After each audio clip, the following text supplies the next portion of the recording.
안녕하세요. 어제 제20대 대통령으로 윤석열 후보가 당선되었습니다. 우선 축하드립니다. 다만 개표 결과를 놓고 보니까 지역과 세대 또 성별 간의 간극은 사실 더 벌어진 느낌이라서 걱정이 한가득이지만 우리 손으로 뽑은 대통령이니만큼 또 발전과 통합의 힘으로 제발 모두가 잘 사는 그런 나라가 되었으면 좋겠습니다. 사실 문재인 정부의 28번에 달하는 부동산 정책 실패가 이번 대선 결과에 큰 영향을 끼친 게 아닌가 합니다. 사실 실패가 아니고 목표였죠. 실패를 28번이나 하면 그건 실패가 아닙니다. 목표인 거지. 왜 목표냐? 이건 이제 김수현 전 청와대 정책실장 문재인 정부의 이제 부동산 기초를 만들고 정책을 총괄하고 설계한 사람이 2011년에 쓴 부동산은 끝났다라는 책인데요. 자가 소유자는 보수적 투표 성향, 그렇지 않은 경우에 진보적 투표 성향을 보인다라고 썼습니다. 진보 입장에서는 못 사는 집 없는 서민이 많아져야 좋다는 얘기입니다. 결국 28번의 부동산 정책 실패는 실패가 아닌 목표였다라고 달리 해석을 하셔야 합니다. 그동안 어땠습니까? 집이 있는 사람이건 없는 사람이건 사실 지금 모두 다 힘든 상황이었죠. 야, 집값 5만 성 올라가 있는데 집 있는 니들이 왜 힘드냐? 뭐 반문하실 수도 있는데 집이 팔려야 손이 쥐죠, 돈을. 이거는 희망 고문 사이버머니예요. 집 있는 사람은 양도세 중과 때문에 팔 수도 없고 매수인들은 대출도 안 되니까 가격도 비싸니까 또 안 사요. 살 사람이 없어요. 거래가 안 된다는 얘기입니다. 게다가 공시지가 올라서 종부세는 계속 올라가고 죽을 맛이었습니다. 당연한 얘기겠지만 집 없는 사람은 더 힘들어졌죠. 집이 있는 제가 봐도 야, 저 집 없었으면 정말 어쩔 뻔했나 못 견뎠을 것 같아요. 정부만 믿고 기다렸는데 집값은 이미 만질 수도 없는 하늘로 가 있고 사고 싶어도 대출이라는 서민들 유일한 내버려지 사다리를 다 끊어놔서 살 수도 없고 전월세 살자니 또 임대차 3법으로 전세 2년이던 게 4년 되니까 시장은 매물은 또 줄어요. 그럼 전월세 가격은 또 오르고 사실 모두가 미칠 지경이었죠. 그래서 뭐 거두절미하고 윤석열 정부에서 내놓은 부동산 공약들 보면서 우리 살림살이가 나아질지 쪼그라들지 집을 팔아야 할지 말아야 할지 부동산을 1도 모르는 우리 불인이들은 어떤 방향으로 가닥을 잡고 대응을 해야 하는지 부동산 공약을 보면서 그 안에 숨은 의미도 찾고 대응하는 전략까지 정리해 보도록 하겠습니다. 이건 이제 후보 시절 두 대선 후보의 부동산 공약인데요. 작년 가을쯤에 저희 아지트 실전반 수업 때도 한번 다뤘던 내용입니다. 세상은 뒤에서 이제 자세히 보고요. 크게 보면 이재명 후보의 경우 이제 공공 주도로 강력한 부동산 규제 정책을 추진하겠다라는 게 포인트였고, 윤석열 후보 같은 경우에는 민간 주도로 부동산 규제를 완화하겠다라는 게 포인트였습니다. 대선이 치열해질수록 이재명 후보 역시도 이제 규제 완화 쪽에 추가 조금 더 실렸었죠. 하지만 공공이 주도한다는 건 변함이 없는 사실이었습니다. 뭐 이제 정권도 바뀌었으니까 윤석열 정부의 부동산 정책들을 항목별로 보면서 부동산 시장이 어떻게 바뀔지 보도록 하겠습니다. 부동산 공약은 크게 5가지로 부동산 공약을 정리해 볼 수가 있는데요. 첫째는 주택 공급, 다음은 세금, 대출과 정책, 정비 사업, 균형 발전이 5가지 핵심 공약이라고 볼 수가 있습니다. 하나하나 살펴보도록 하겠습니다. 우선 첫째로 주택 공급을 대폭 늘리겠다라는 겁니다. 매년 50만 가구씩 5년간 전국 250만 가구를 공급하겠다는 계획인데요. 실제 과거 사례를 보면 최근 10년간 478만 가구가 공급되었다고 합니다. 항목별로 보면 뭐 민간에서 130만, 공공에서 이제 120만을 분양을 하겠다는 목표인데요. 문제는 뭐냐? 살고 싶은 지역엔 더 이상 지을 땅이 없다라는 거죠. 결국 재건축, 재개발, 리모델링 등 정비 사업 규제 완화는 이 공급 확대를 하기 위한 필수 전제 조건입니다. 민간 건설사는 사실은 땅 파서 장사하지가 않죠. 철저하게 사업성, 즉 수익이 높은 모두가 살고 싶은 지역 내에 정비 사업에 집중할 가능성이 커진다는 거고, 수익성보다는 공급 확대가 목표인 공공주도의 공급은 수도권 외곽이나 짜투리 땅 등 일반적으로 이제 비선호 지역 위주로 공급될 가능성이 크다고 해석을 하시면 됩니다. 두 번째입니다. 두 번째는 세금을 깎아주겠다고 합니다. 세금을 깎아줌으로 인해서 매물이 시장에 나오게끔 한다는 게 취지입니다. 내용을 보면 다주택자 양도세 중과를 2년간 배제, 즉 일반 세율로 과세하면서 양도세를 줄이겠다가 있습니다. 현재 다주택자 최고 세율이 72%죠. 뭐 실효 세율은 80%가 넘는데 그걸 유예하고 장기적으로 없애겠다고 합니다. 사실 소급 적용 여부나 뭐 세세적인 기준을 지켜봐야 되겠지만은 결국 출구 전력을 마련해 준 거라고 보시면 될 것 같습니다. 그 다음은 이제 취득세 부담을 줄여주겠다고 하는데 세율을 단일화, 단순화시켜서 집 살 때 부담을 줄여주겠다고 합니다. 1주택은 1%에서 3% 사이에서 단일 단순화시키겠다는 거고 현재 뭐 조정지역 2주택 같은 경우는 8%, 뭐 3주택은 12% 그렇게 지금 세금을 내고 있죠. 그 누진 과세 역시 완화하겠다고 합니다. 저도 뭐 취득세 5천씩 진짜 눈물을 머금고 냈었는데 참 다행이라는 생각이 듭니다. 뭐 1주택자는 징벌적 세금 역시 철폐할 예정이라고 하는데요. 뭐 밑에도 나오는데 종부세, 재산세 통합을 하고 공시가 현실화도 하고 기존의 조정지역에 산다고 하면 1주택인데도 실거주 요건을 넣던 그런 악법은 없앨 예정이라고 하네요.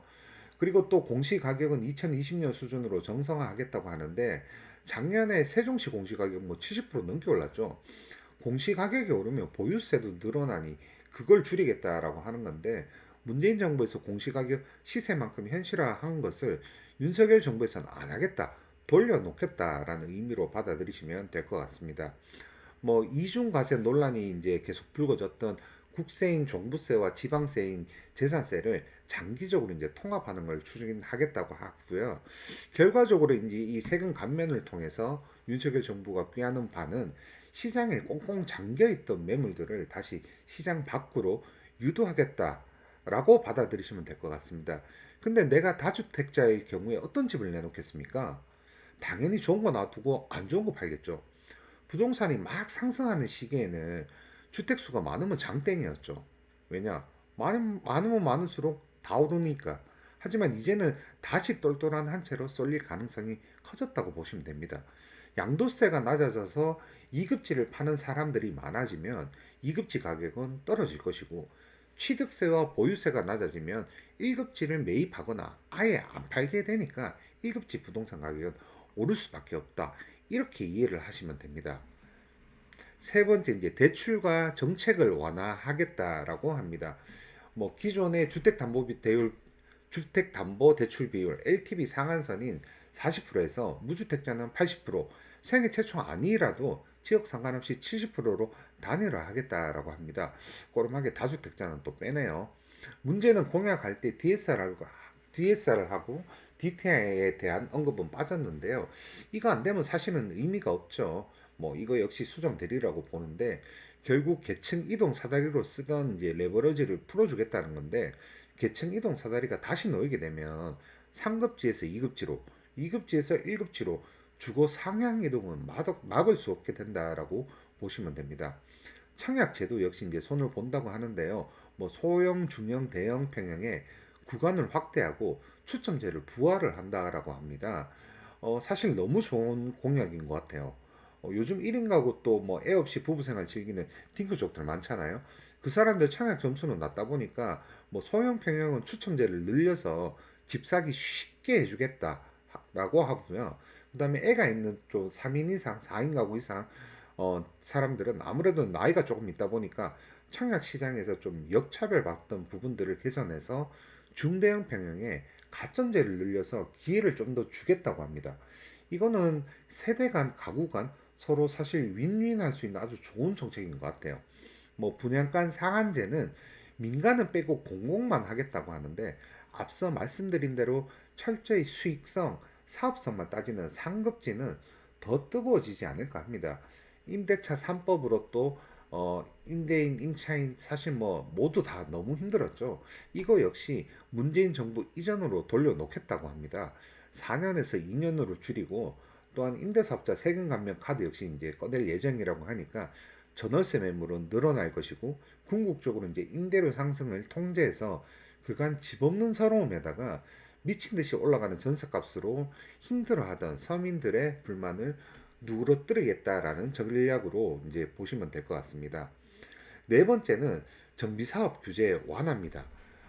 정비사업은 재건축, 재개발, 그 다음에 리모델링 사업, 작게는 이제 소규모 가로주택 정비 사업 등이 있는데요.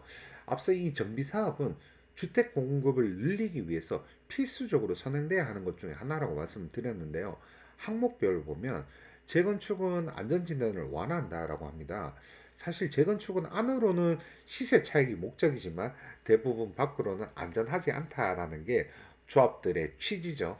구조 안정성이라는 거는 집값을 올리기 위해서 새 아파트를 만들어야 하는데 니네 아파트 아직 튼튼해. 그러니까 재건축하지 마. 의 척도가 되는 비율인데 이걸 기존에 50%에서 30%로 줄이고 소방차가 못 들어와요. 주차장이 좁아요. 하는 그런 불평 사항들을 나타내는 주거 환경 비율을 15%에서 30%로 늘리겠다라고 합니다. 초과이익 환수제 역시 없애는 게 아니라 뭐 완화하겠다라고 하는데 결국 사업 추진을 하는 조합원들 이익이 올라가겠죠. 필요경비 비용 공제는 늘리고 초과이익 부담금 납부도 밀어주겠다라고 합니다. 다음 이제 재개발을 볼 텐데요. 재개발 역시 종별로 용적률이 묶여있던 걸 상향해주고 기부 체납 비율을 줄이겠다라고 하는데 이 역시 이제 사업 추진 당사자인 조합원들 엄청 좋아하겠죠. 그 다음 이제 분당, 일산, 뭐 중동, 평촌, 3번 이 일기 신도시들 노후화 문제로 사실은 최근에 리모델링 사업이 아주 뜨거운 감자로 다뤄졌었는데요. 기존의 다른 정비 사업하고 달리 이 리모델링 사업은 도시 및 주거 환경 정비법이 아닌 주택법이랑 건축법으로 따로 나누어져 있었습니다. 이건 이제 일원화한다는 얘기고요. 사실 리모델링은 용적률은 높고 대지 지분은 낮은 쉽게 말해 이제 재건축 사업성이 없는 단지들의 유일한 희망이자 대세였습니다. 용적률이 높고 대지 지분이 낮다 보니까 사업성이 재건축보다 낮은 데다가 대지는 한정되어 있는데 옆으로만 늘리는 수평 증축만 가능하다 보니까 사업성은 크게 오르지를 못했는데요. 위로 더 높이 올릴 수 있는 수직 증축이 된다라고 하면 사업성이 크게 늘어날 것으로 보여집니다. 다만 수직 증축은 이 내력벽 철거 문제가 있는데요. 최근에 그 광주의 학동 사구역 그리고 화성 현대 아이파크 붕괴 사고로 인해서 전격적인 그 수직 증축은 다소 힘들지 않을까 예상해 봅니다. 뭐 결과론적으로 그동안의 안전진단 떨어졌던 수많은 재건축 단지들 또 높은 용적률과 기부 체납 비율로 사업성이 없던 재개발 단지 그리고 대지 지분이 낮은 리모델링 단지는 전부 다 호재인 상황으로 해석하시면 됩니다. 다만 강가지 말아야 할 사실은 앞서 말씀드렸다시피 물량에는 장사가 없죠. 수요는 한정적인데 공급이 늘어나면 어떻게 됩니까? 결국 1급지로의 쏠림 현상은 더더욱 가속화된다라고 보시면 좋을 것 같습니다. 자, 마지막 다섯 번째로 지역 균형 발전입니다. 뭐 2기 GTX 수도권 뭐 광역 교통망 확대, 신공항 뭐 조기 건설, 중부권 신산업벨트 구축, 용호남 뭐 동서 교통망 구축 공약 등이 있는데 문제는 뭡니까? 이게 단기간에 해결되는 게 아니죠. 저거 사풀려면 뭐 윤석열 다음 정부 가야 될똥말똥하니 큰 기대는 사실 안 하시는 게 좋습니다. 게다가 뭐 혹시 최근에 인구 감소 뉴스 심심찮게 보시죠? 뭐 저도 서울대 그 조영태 교수님 대한민국 인구 멸종에 대해서 이제 자주 영상을 보는데요. 여러분들이 체감하실지는 모르겠지만 대한민국은 사실 뭐 홍콩, 싱가포르 같은 서울만 빵빵한 도시 국가입니다. 이제는 지방에 일자리가 없어요.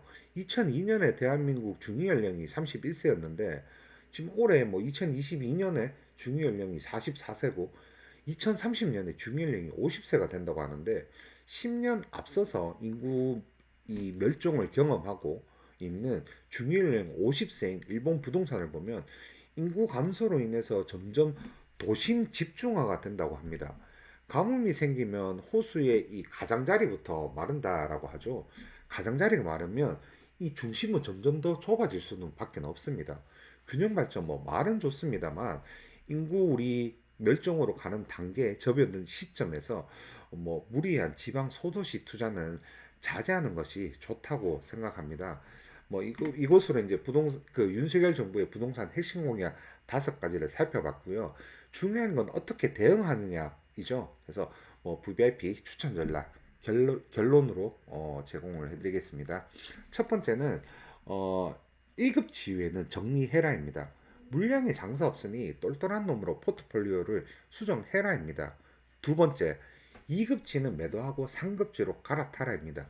첫 번째 내용과 더불어서 저희 아지트 실전반 수강생들에게 작년에 양적 축소, 또 테이퍼링 조기 종료, 금리 인상, 인플레이션, 또 미국의 중간 선거 영향으로 2022년 자산시장 하락 조정은 필연적일 수밖에 없다라고 말씀을 드렸었는데요. 예상대로 점점 현실화가 돼가고 있습니다. 1급지가 아니라면 시세보다 조금 싸게 팔고 1급지 가격이 조정받을 때 3급지로 갈아타는 걸 강력히 추천드립니다.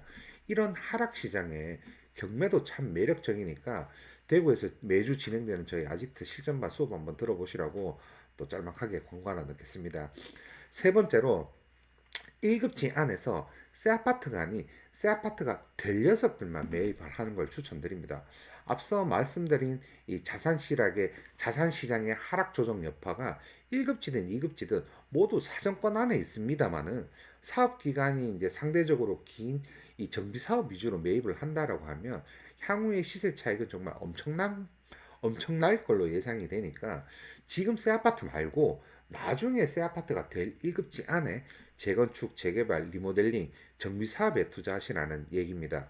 네 번째, 모두가 다 부자는 아니죠. 대한민국 평균 자산이 5억이 안 되는데 1급지 비싼 것만 사라고 하면 뭘 하실 수도 있는데 그럴 때는 그 2급지 안에서도 대장 아파트나 2급지에서 대장이 될 재건축, 재개발, 리모델링 사업 추진 구역 내의 물건을 갭 투자나 경매로 싸게 매입하는 걸 추천을 드립니다. 즉 소도시에서 광역시 안에서도 3급지, 2급지, 1급지 해당 입지별 가격 구간에서 내가 할 수 있는 최선의 선택을 하라라는 얘기를 드리는 겁니다. 다섯 번째, 매 순간 입지별로 전부 다 그런 건 아니지만 대부분 보수 정권의 부동산 이 완화 정책은 부동산 가격을 많이 내렸습니다. 어깨 팔고 싶으면 우선은 무릎에 사야 하고 무릎에 사려면 돈이 있어야 되겠죠. 지금부터라도 시드머니 차곡차곡 만드시기를 추천을 해드립니다. 여섯 번째, 앞서 임대사업자 세금 감면 얘기를 드렸었는데요. 최근 한 2, 3년 전부터 필요경비 인정, 대출, 세금 혜택으로 1인 부동산 법인 매매사업자 엄청 많이 만들었었는데 최근 문재인 정부의 이제 부동산 규제로 인해서 참 많이 제재들을 많이 받았었죠. 화무 11홍이라고 언제까지 이제 힘들겠습니까? 부동산 사업자에 대한 규제 역시 풀어질 가능성이 있으니까 가격 막 미친 듯이 오를 때 뒤늦게 찾아보지 마시고 미리미리 준비하시라는 말씀 꼭 드리고 싶네요. 마지막 일곱 번째입니다. 일부러 레인보우 색깔로 다 맞췄습니다. 지금 당장 여유 자금이 없다면 중소형 추첨제나 중대형 가점제를 늘린다라고 하니까 1급지 청약을 해보시길 추천드립니다. 분양시장은 당장 오늘 내일 결판 나는 게 아니죠. 분양하면 최소 3년이나 멀리 내다보고 좋은 입지에 청약하는 것은 항상 오르니까 관심 내려놓지 마시고 준비하세요.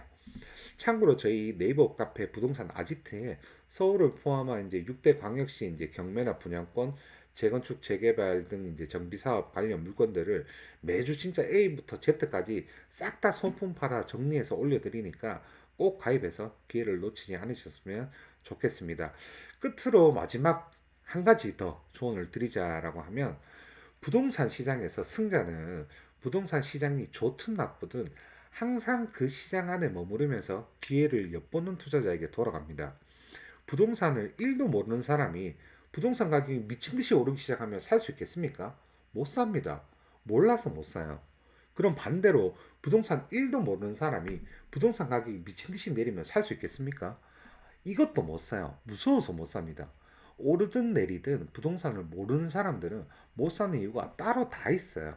그러니까 미리 부동산 시장을 공부하고 인사이트도 계속 넓혀가면서 투자를 하셨으면 좋겠습니다. 그럼 긴 시간 또 내용 들으신다고 수고 많으셨고요. 다음에 더 좋은 영상으로 찾아뵙도록 하겠습니다. 감사합니다.